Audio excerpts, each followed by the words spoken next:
All right, so we're going to finish up looking at vectors. Okay, we've already done vectors in 2D, so most of what we do today is just going to extend that to 3D. And as I said, we'll look at one application in 3D, which is a cross product we can't do in 2D. All right, so this is kind of a diagram of a 3D coordinate system. Okay, your three axes are x, y, z. So everything we've done before has been on this bottom part, okay, the xy plane. Now z is coming up off of the plane. And the way you can figure out which way the z-axis goes, it's called the right-handed coordinate system rule. If your index finger points in the direction of x and your middle finger points in the direction of y, then your thumb will point in the direction of z. Now, if you do it with your left hand, z comes out backwards. Okay? If your index finger and middle finger each point the same way in each hand, okay, one hand, your thumb is up, the other one, your thumb is down. Yeah. So you just got to use your right hand. Okay. If I ask you which direction is z going in, like say I said x is coming at you from the board, okay, y is going towards the door, that means z would be up. Okay? And you could turn it any way you need to figure out your axes. All right? Just make sure you use your right hand, not your left. Also, when you have a third axis, you don't have quadrants anymore. Okay, quadrants, you got two axes, separates it into 4 regions we call quadrants. Anybody know how many regions you'd have with 3 axes? Yeah? 6. No, it's not 6. I can see maybe where you got that from, but... Would it be 4? Well, 4 would be quadrants. When you add another axis, you get more spaces. So it's not the same when you have 3 axes and when you have 2. Think about for each x, y, and z, you have 2 choices. 2 choices for x, 2 choices for y, 2 choices for z in terms of positive, negative. Okay. 8. 8, yeah. So when you study, or if you take any kind of statistics or probability next year, you'll learn that if your choices are independent of each other, like let's say you're picking off a menu, and you had 3 types of sandwiches you could pick from, 4 types of drinks, and 5 different desserts. Right? Well, the number of combinations of meals you could create would be 60. If you had 3 choices for one, 4 for the other, 5 for the other. And they're independent choices. Just because you pick a turkey sandwich doesn't mean you have to pick vanilla ice cream. They're all separate choices. Okay? Same thing with the axes. All right, so we get 8 regions, and all the regions, they're called octants. Oct meaning 8. All right. So any question on the 3D coordinate system? I think that's all the background you really need to know about it. Okay, and you can extend it. You could have a 4th axis, a 5th axis, a 6th axis. It just starts to get beyond what we're capable of visualizing, because 3D is about the maximum we can understand, because that's what our eyes see. We see 3D. 4D, now that's more theoretical. 5D, 6D, it's very, very theoretical stuff. But you can have as many axes as you want, and it doubles the number of regions each time. So in 4D, there'd be 16 regions. Again, kind of hard to visualize, especially on a board. Okay? On a flat board, we can barely do 3D and make it look good. So to try to do 4D on a flat board would be really, really difficult. You could probably do 4D reasonably well if you had a device that could project 3D images, all right, in front of you, like a hologram. You might be able to visualize 4D a little bit that way, but definitely not on a flat surface. All right, so first thing we'll look at is how we can find distance between 2 points in 3D. Okay, so first, I just want you to remember what the distance formula is in 2D. It's the square root of difference in the x's squared plus the difference in the y's squared. Once you add those up, you take the square root, and that's your distance. What theorem is this really based on? Yeah, it's really the Pythagorean theorem, where x2 minus x1 is one of the sides, y2 minus y1, that's another side. You're adding them up, squaring them, taking the square root. Okay, so it's really the Pythagorean theorem. Well, in 3D, okay, our points, now they have an x value, a y value, and a z value. Okay, so to find the distance in 3D, the formula is going to be very similar, but we're just going to have to add one thing on the end. Anybody have a guess, based on how my coordinates are written, what I'll have to add onto the end of this formula to make it work? James? Plus Z2 minus Z1 squared. Right, plus z2 minus z1 squared. And this is really the Pythagorean theorem in 3D. Okay, we could prove that pretty easily and show why that works. But that is our formula. Right, so let's try and find the distance between those 2 points. Right, so we have negative 1, 3, 2. That's P1. And 4, negative 2, 5. That's P2.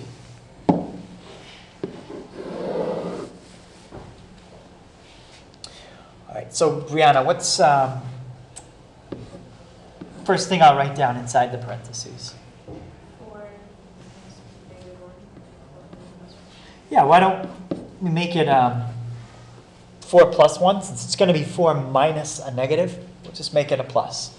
Okay, minusing a negative might come up quite a few times today, so be careful with your arithmetic when that happens. Plus, Darren, what comes next? 3 plus 2. Let's just stick with the same order that I have it in the formula and the way Brianna did it. I'm not saying you're wrong, but just to keep it consistent. Negative 2 minus 3. Yeah, so we'll do negative 2 minus 3. Yeah, I'm not saying it was wrong, just to be consistent. And Jill, what about the last one? 5 minus 2. 5 minus 2. Okay, so 4 minus 1. 4 plus 1 gives me 5. Squared is 25. Negative 2 minus 3, that's negative 5. Squared, that's 25 again. And 5 minus 2, square it. It's 3 squared, or 9. So we get the square root of 59. Victoria, can I reduce the square root of 59? No. Okay, to see if it reduces, check perfect squares up to half of the number and see if they go in. 4 doesn't go into that, 9 doesn't, 16 doesn't, and 25 doesn't. Okay. You don't need to check 36 because that's more than half of 59. You only have to check up to halfway. So that's it. Any question on finding the distance in 3D? All right. All right, so now we're going to look at everything we did during the week, basically in 3D. We're going to go through it a little faster. We're not going to do much sketching either. Sketching vectors in 2D, I think, is pretty straightforward. But to try to sketch in 3D, that's hard. Okay, so we'll stick with more arithmetic and calculations like that rather than sketching. All right, so in 2D, right, we had a vector that had an I and a j. Remember, those were unit vectors. A is the component for the x-axis, tells you left and right. B is the component on the y-axis, tells you up and down. Well, in 3D, we're going to have a vector that still has a horizontal, or still has an x component, still has a y component, but now it needs to have a z component. What letter do you think I'm going to use for a unit vector on the z-axis? You've got I, you've got j, k. Okay, so k is a unit vector that goes 1 unit on the z-axis. Right, and if we want to make these clear, I can put I, j, and k are vectors. We talked about how we build vectors, basically using i's and j's, like 3i's plus 4j's or something. Well, now we're going to add in the k, and that lets us go in 3D on the z-axis. If you wanted to write it with the angle brackets, we can do that too. Just be a comma b comma c.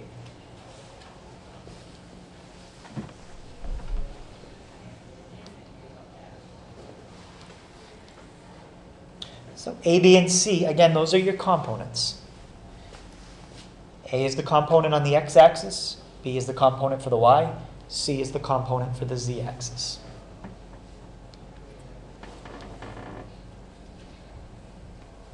Okay, just like we did in 2D, you can draw a vector anywhere you want for an initial point, but if the initial point is at the origin, it has a special name.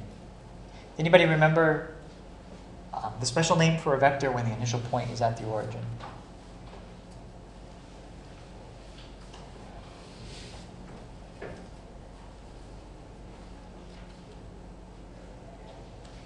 Augustine?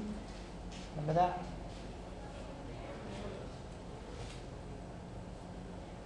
Kelsey? Right, so a unit vector, that's good. We might talk about that a little bit. That's when a vector is a length of 1. Think about what's another word for where you are right now, or like maybe sometimes in like a race, somebody might say, "Oh, that person is in 12th blank." Yeah. Place, or so we don't call it a place vector, but a position. Okay. So if it's a vector that starts at the origin, it's a position vector.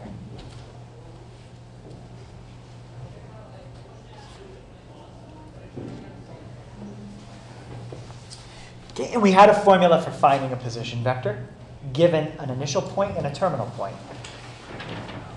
We saw that basically all we had to do was take the x components, subtract them, take the y components and subtract them, but the order you do it in is important. It's always terminal minus initial. Terminal minus initial. And you can think of this vector once you find it. It basically gives you directions. If you were to have your initial point at the origin, how many units left and right, and how many units up and down would you go to get to the terminal point? Well, in 3D, you just have to extend that formula a little bit.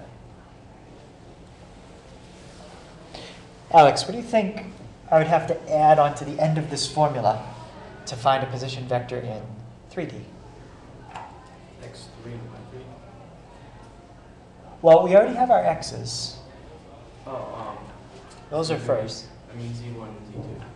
And what do you want to do with Z1 and Z2? Have Z1 be subtracted by Z2. Can you tell me how you would write it? I think that'll be a little clearer. What minus what? Z2 minus Z1. Yeah, Z2 minus Z1. Okay. So if you add that onto the end of the formula, that's how you find a position vector in 3D. So x2 minus x1, comma, y2 minus y1, comma, z2 minus z1. Okay, so here's 2 coordinates. Does anybody know another name for these? Like if they were only 2 coordinates, we could call them an ordered pair. But there's 3, so they're not a pair. Anybody know the name for a coordinate that has 3 things in it? It's still an ordered something, but not a pair. James? Triplet? Yeah, it's pretty close. Ordered triple. It's an ordered triple. Okay, so we're finding the position vector for P1 and P2.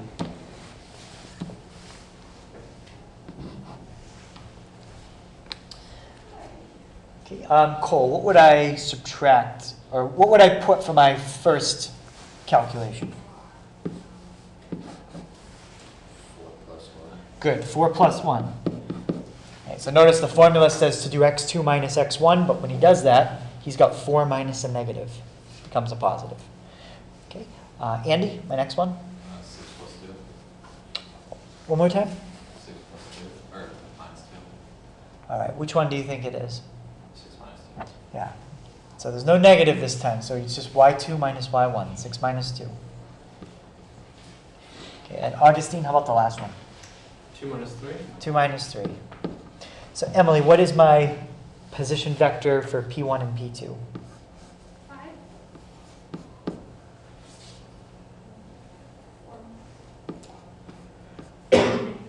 4. Negative 1.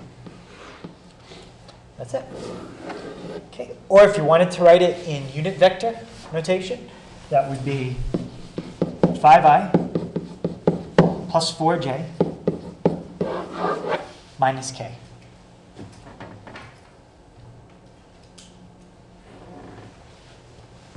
Okay. Any question on finding a position vector in 3D?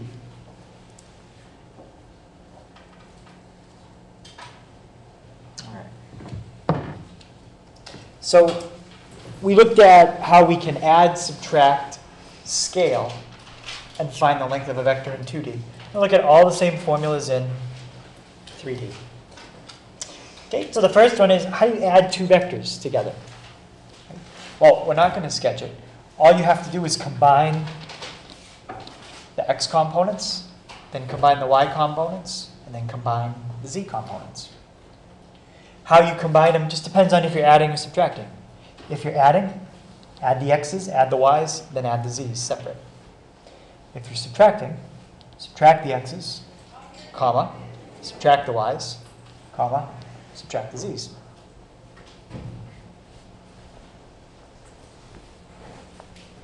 Okay, next one we're going to look at is scaling a vector.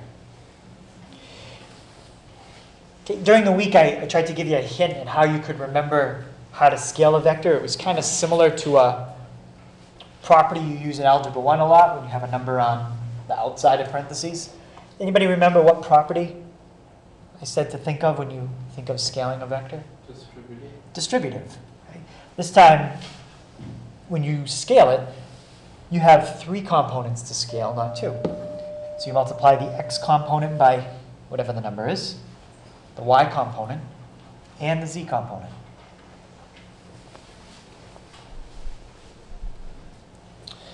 Okay, and then to find the length of a vector, that's what we had in 2D. Square each component, add them up, and then take the square root. Well, I can still describe it exactly the same way in 3D. Square each component, add them up, and then take the square root. I just need to add one more component onto this. Okay. Colby, what do you think I'm going to have to add onto the end of that? Z1, 2, or squared. Plus z1 squared. Yep. And that's how you find the length of a vector in 3D. So square each component, add them up, and then take the square root. Okay, so any questions on any of those formulas? Really, the first one is 2 formulas in one. I just use plus minus to save some writing.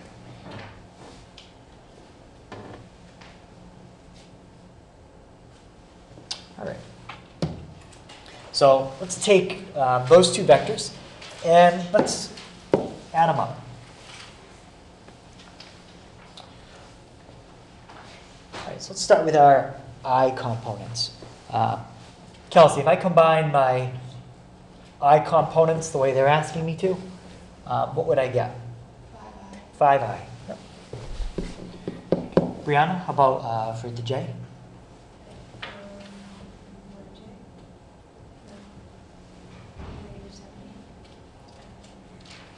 Okay, what's your j component in V? 3. 3? And then in W? Negative 4. And what do they want you to do with V and W? So add the 2 numbers you just said. Negative 1, J. Or we could just write negative J. Darren, how about the K? 3. And the against the k. Since they gave me the original problem in unit vector form, I'm going to write the answer in unit vector form. If they gave it to me with the angle brackets, then I would have written 5, -1, 3, commas between them. Okay. Any question on adding v plus w? All right, let's find the magnitude of v. Okay, James, how does that formula start off to find a magnitude? You take this, or you square each one. Yep, so can you tell me what you'd be squaring? 2 squared Good. plus 3 squared minus 2 squared. All right, I like the 2 squared plus 3 squared. That's good. Went off track a little bit on the last part. Plus 3 squared. Okay, the plus is good, and technically what you said won't make it. Well, actually, no, it's not plus 3 squared. So if you look in V, is there another 3? Or is 3 repeated in there for a component? No, so we're not going to be squaring a 3 again. What do we square at the end? -2 squared. Anything else?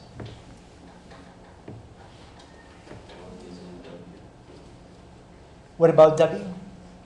What do you say? No, when you're finding a magnitude, that's you don't need a second vector to find the length of it. If I ask you to add, you got to have 2 things to do addition. But if I just ask you to find the length, no, W doesn't even exist. We don't need it. But I'm still missing something. Take the square root. Right, take the square root. All right, so Jill, what's 2 squared? 4, 4, and then 3 squared? 9, And then -2 squared? 4. So we have 4 plus 9 plus 4. Square root of 17. Okay, since that's the final answer, if it could be reduced, you would. 17 is prime, so you can't reduce it. Okay. Any question on getting a magnitude? Finding magnitude. All right, and let's see. Next one is 3W. Okay, to scale a vector, again, we don't need V. Okay, for this part, pretend V doesn't even exist. Just W. Okay, so Victoria, if I scale W by 3, what would I get?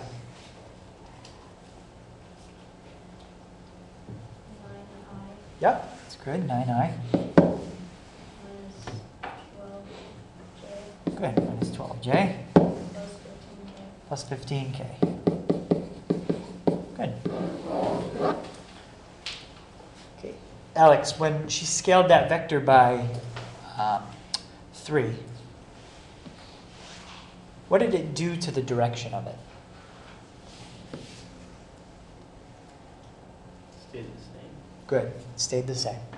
Okay, when all that did was stretch it out 3 times as long, pointed in exactly the same direction. Okay. Any question on scaling a vector in 3D? Okay. All right, let's look at dot product. Okay, I would think most people would probably be able to get how to do a dot product in 3D without me even explaining it. If you know how to do it in 2D, it's exactly the same in 3D, just make sure you repeat the process for 1 extra component.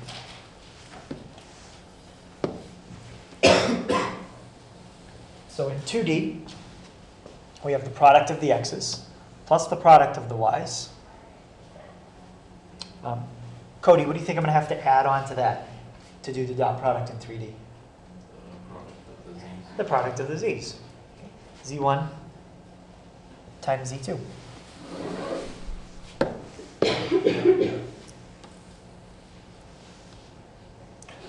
Right, and that's it. So that's a dot product in 3D.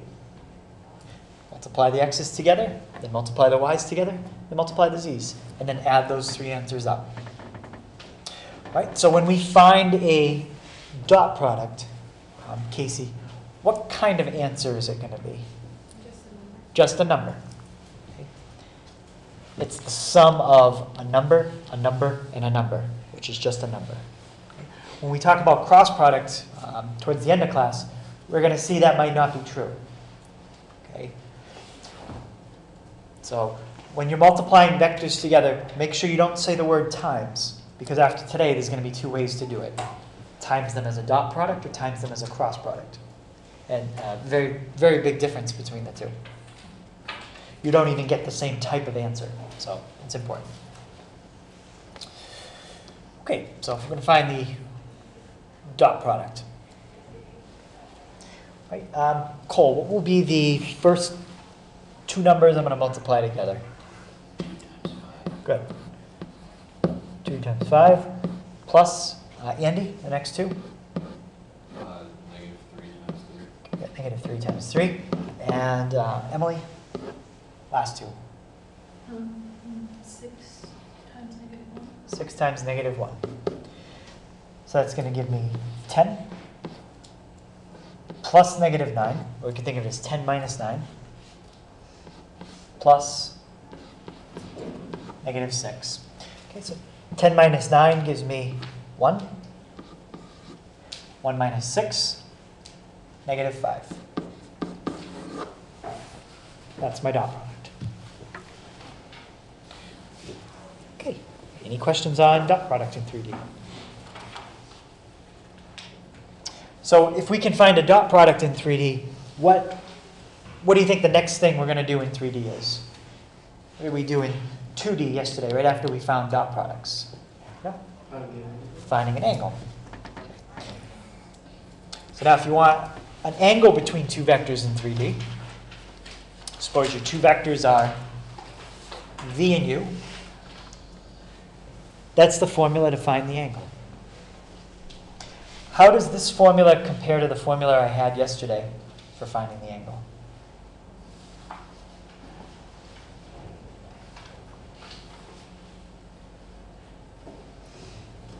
Well, Colby, what do you think? How does this formula compare to the one we had yesterday?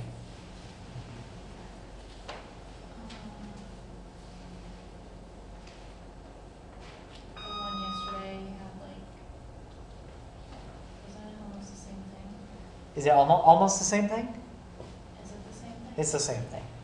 Okay. The reason it's the same formula is because we already redefined what it means to do a dot product in 3D. We already figured out what it means to do a magnitude in 3D. Right? So the only difference is you're doing a 3D dot product divided by a 3D magnitude times another 3D magnitude. But it's the same formula. Just make sure you know how to do dot product and magnitude in 3D. Right, so we're going to find the angle between two vectors, u and v. Okay? And these are the same vectors we just did the dot product on. So we already have that part. Let's just double check it. 2, -3, 6. Yep. And then 5, 3, -1. Yep. So we already have the dot product. Okay, that was -5. Next I need the length of u, and I need the length of v.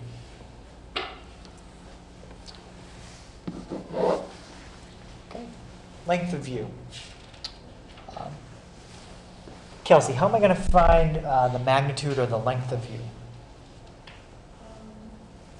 You square all the components of it. Yep, so can you tell me what numbers I'll be squaring? 2 squared 2 squared plus -3 squared plus 6 squared. plus 6 squared. Okay, and Brianna, what's 2 squared? 4. 4, and then -3 squared? And Darren, 6 squared? 36. And what does that add up to, Darren? 36 plus 9 plus 4. Square root of 49. So James, how long is, or what's the magnitude of u? 7. 7. Okay, so we got that. And our last step is to find the magnitude of V. All right, so Jill, how would I find the magnitude of V?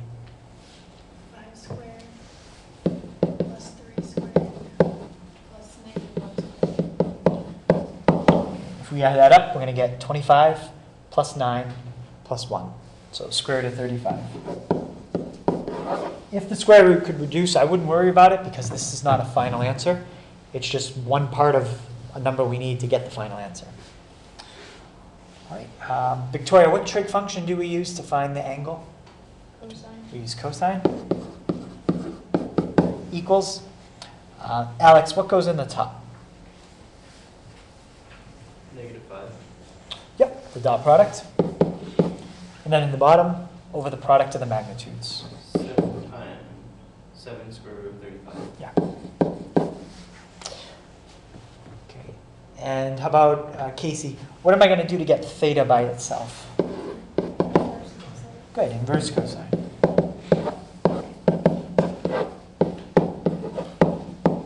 Okay, so type that in. So it's the second inverse cosine of -5 divided by, make sure you put your denominator in parentheses or I think the order of operations can get messed up here. Square root 35. And I'll fix that. Should be times. So -5 divided by 7 square root 35. And make sure you close your parenthesis for the inverse cosine. So we get an angle of 96.93.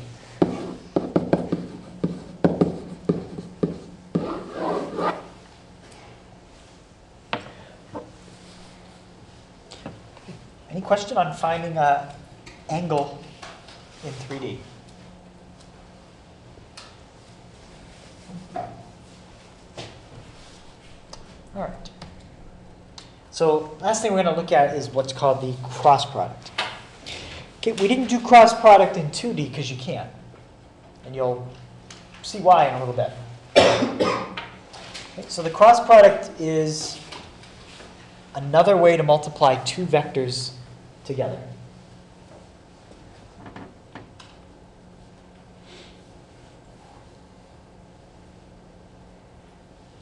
Okay, and there's different applications for it. But as I said, it only applies to 3D. Can't do it in 2D. And I might show you one of the applications to physics, but I don't think it's something we're gonna go through. I'll just show you where you could use it though.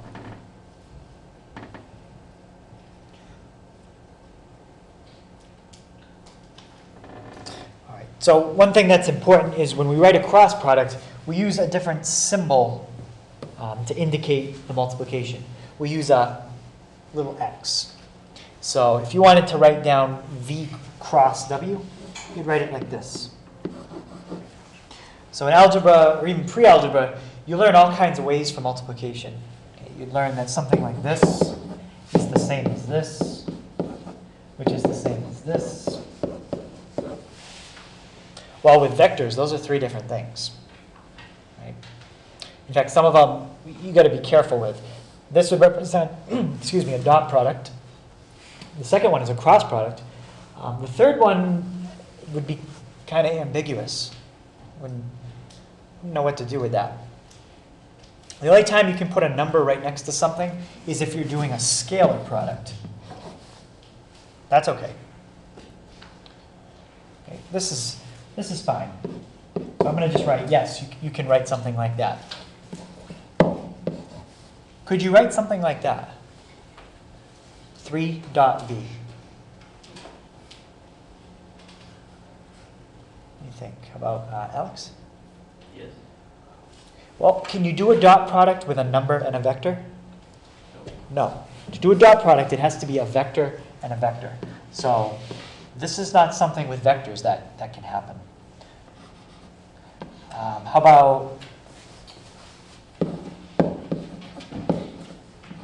V dot W? Is that something you could do, Darren?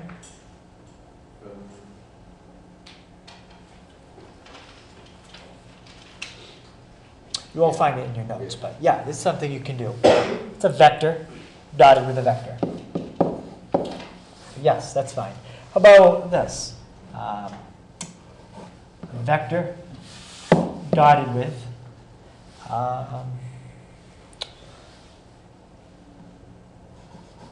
W plus X.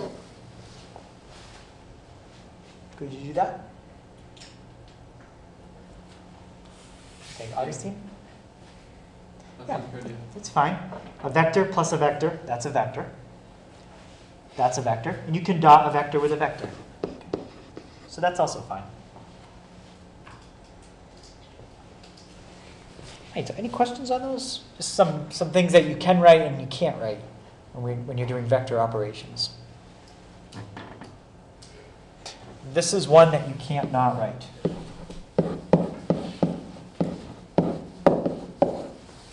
That doesn't mean anything.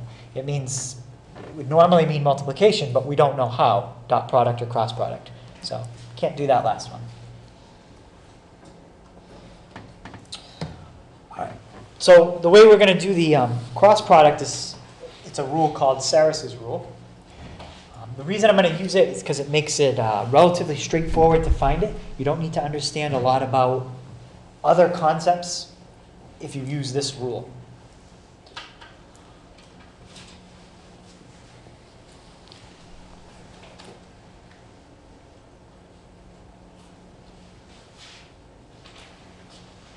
All right. This rule has you basically rewrite your two vectors and organize the information in a matrix. Anybody worked with a matrix before? It's basically just a grid. Okay? It's a way of storing numbers. If you do anybody do like computer programming? You do computer programming, you would think of this as an array. That's what it would be. It's a two-dimensional structure that just stores stuff.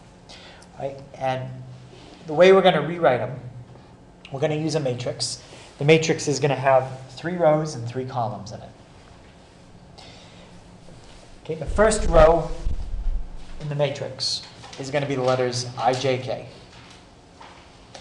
The next row is going to be the coefficients of vector v, a1, b1, c1. Again, a1, b1, and c1 will all be numbers in an actual problem. The coefficients of vector w, a2, b2, and c2, they go in the last row.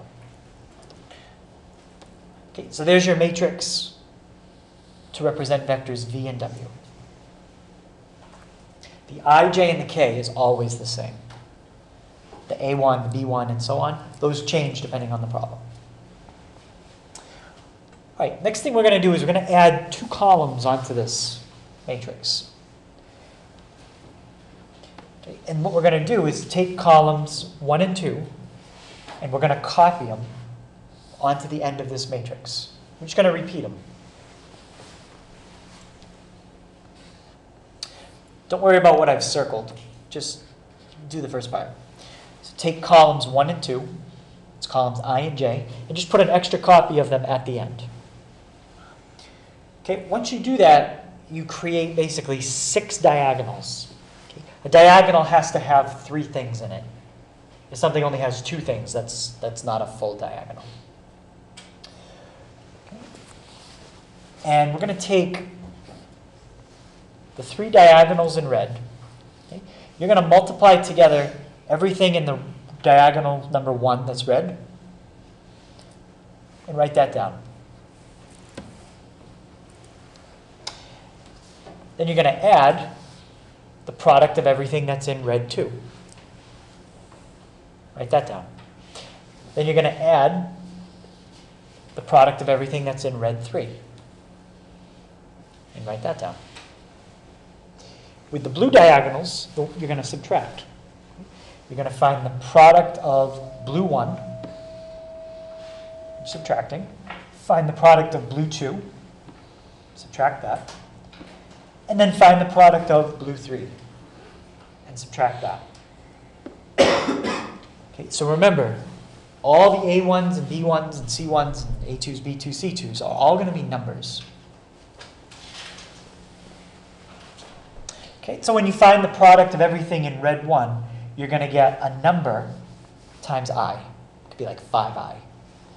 With red 2, you're going to have a number times j. Could be negative 6j. With red 3, you're going to have a number times k. Could be 7k. And then when you do the blue diagonals, you're going to get some more ij's and k's. On blue 1, you're going to get something times k. Blue 2, something times I. Blue 3, something times j. So you're going to have some like terms to combine. You'll get an I, a j, and a k term from the red diagonals and from the blue, and then we need to combine them together. So before we do it, anybody see what kind of answer we're going to get? If we're going to get an answer that has an I, a j, and a k component to it, what is that? Three-dimensional came to the word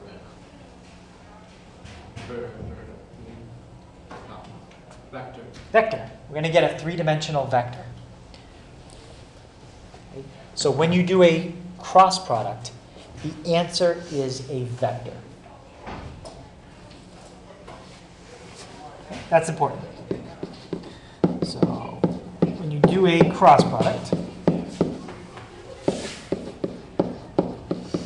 the answer is a vector. Not a number. Okay, and there's something special about the vector that you get. We're going to look at that as the last thing we do.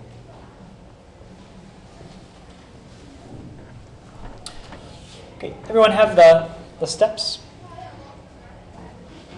Okay, and if you follow these steps, again, this is called Ceris's rule. You don't really have to understand anything else besides this one concept I'm showing you. Okay? Just this one formula. All right, so let's try to find the cross product of V and W. Specifically, I want to do it in the order V cross W. Okay, so first thing I'm going to do is write down my vectors in matrix form. So I've got I, j, k, and then in row 1, put the coefficients of V, 2, 3, 5. In row 2, put the coefficients of W, 1, 2, 3. The next step is to copy over columns 1 and 2, put it to the right of column 3. So we have ij, 2, 3, 1, 2. And now this time I'll circle the diagonals so you can see them. I'm going to find the product of that, and that. And those are all going to be added together, minus the product of that,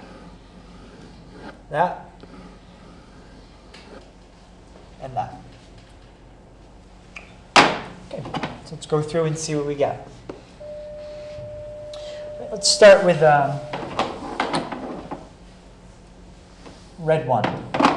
Okay, so Brianna, what do I get when I multiply what's in red 1? Yep, we get 9i. Okay, Darren, red 2. 5j. Yep, 5j. James, red 3. 4k. Now remember, the next 3 are all subtracted. So minus. Jill, how about blue 1? 3K. We get minus 3k. Okay, the next one, Victoria, 10I. minus 10i. And Alex, last one, minus 6j. 6j. Okay, now combine your like terms. Okay, so if we combine my like terms, Cody, what do I get when I combine my i's? You get negative 1i. Yep, we have 9i, take away 10i, it's negative 1i. So negative I. Okay, Casey, how about when I combine the j's? Negative J. Again, negative j. And Cole, how about when I combine the k's? Positive K. Positive k. So that is my answer. Negative I minus j plus k.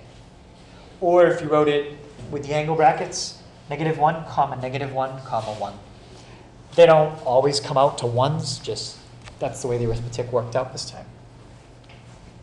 Any questions on V cross W? Okay, now we're going to check W cross V. What property am I checking to see if it works here? What's the name of that when I switch the order?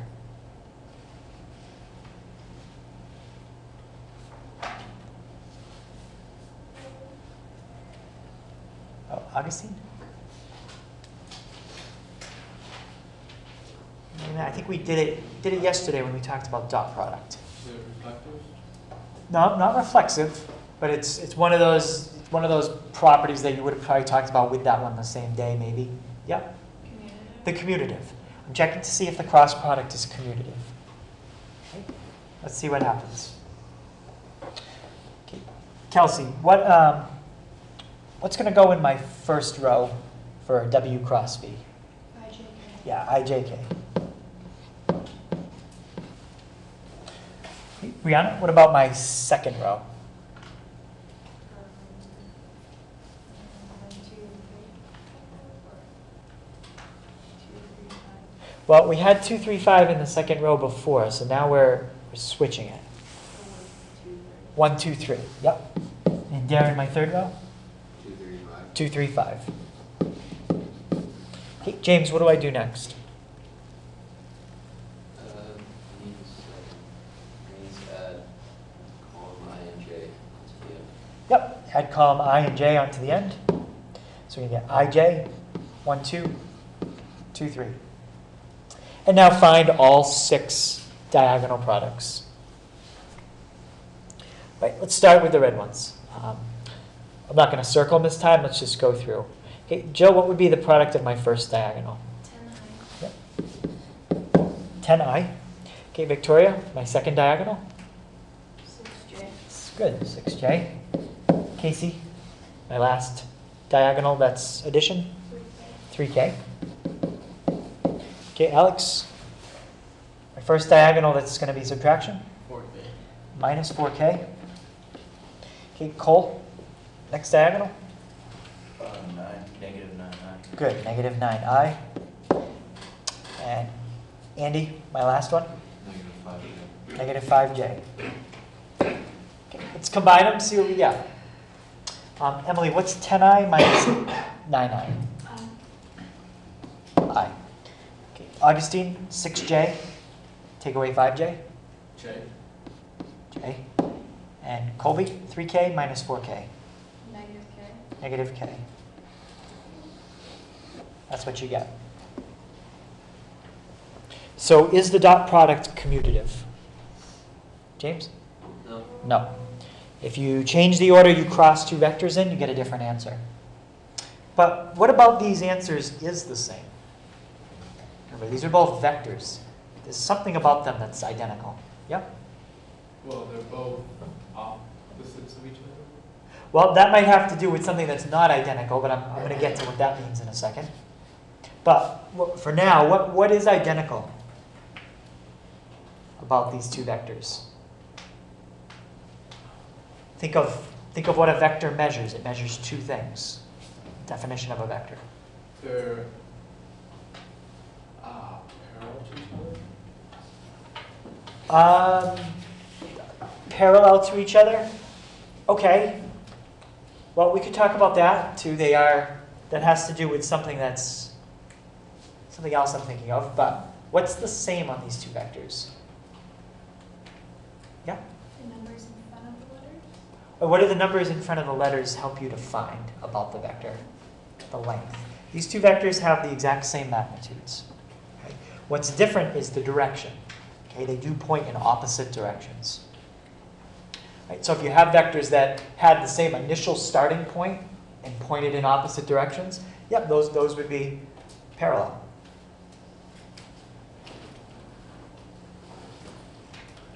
Even if they didn't have the same initial starting point, vectors that point in opposite directions are parallel. Okay, so same magnitude, but opposite direction. Okay, now the last thing I want to do is compare each of those answers to the original two vectors. I want to look at the angle between what I just got when I did W cross V and V cross W. And I want to compare it to the angle with V and W. All right, so to find the angle, the first thing you have to do is get the dot product. So let's do W dotted with V cross W.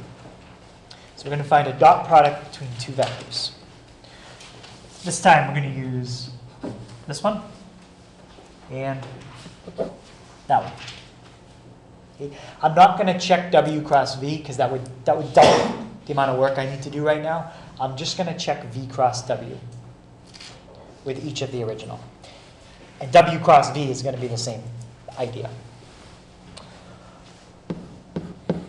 Okay, so we're going to find our dot product. Cody, what would be the first two numbers I multiply together to find the dot product between those two vectors? 1 and -1. Good. 1, -1. Okay, Casey, the next two? 2 and -1. Yep, we got 2 and -1. And how about Emily, the last two? 3 times 1. Okay, what does that come out to? If you do that out, 1 times -1 plus 2 times -1 plus 3. Kelsey?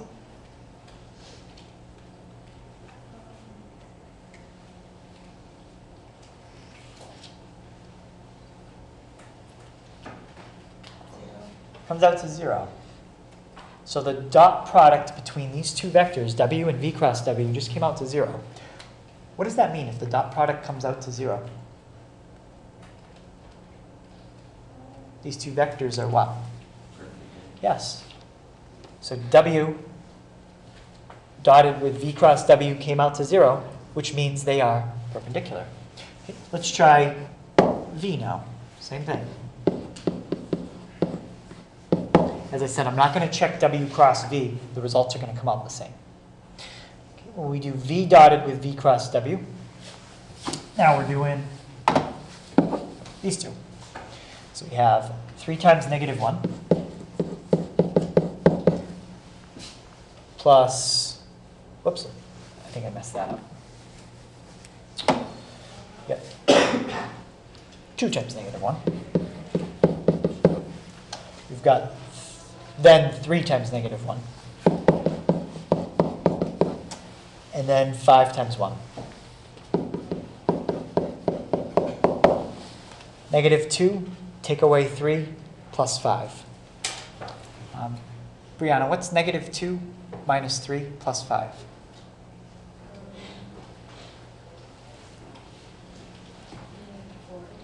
So what's -2 minus 3?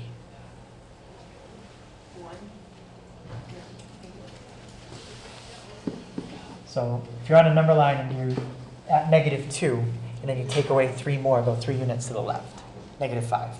And then plus 5? 0. So what does that mean? They're perpendicular. Okay. So V dotted with V cross W is perpendicular again. So the vector that we found by doing the cross product is perpendicular or orthogonal to each of the original vectors.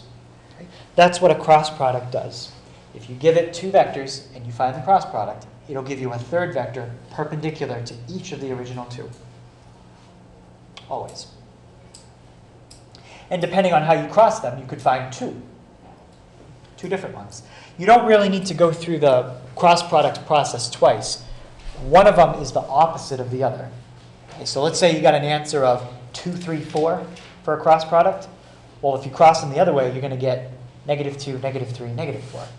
Okay, they're opposites.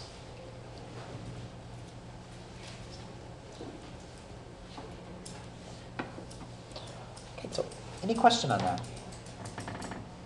So the cross product vector that you get is perpendicular to both the original two. Okay, so the application, you might see it next year when you do calculus, has to do with a lever, pulling down on the lever, and having an axle or a rod connected on the x-axis. So basically, as you pull this lever down, it turns the x-axis. Think of that as a rod. Well, you could use a cross product to figure this out because the rod and the lever are perpendicular. And you could figure out the torque when the angle is 60 degrees. Okay, what makes this a calculus problem is the torque changes depending on the angle. The torque isn't a constant. Right? If the lever was all the way straight up and you tried pulling down on it, it would be like you're pushing down on it. It wouldn't turn at all. Okay? Likewise, if the lever was already turned all the way down and you pull down, it's not turning anything. Okay? But between those angles, if you pull down on it, it does turn. Okay? It turns that rod. Right? So finding a cross product would be part of the process to figure this out. We're not going to go through this application, though. Not today. Okay, so that's the homework for tonight.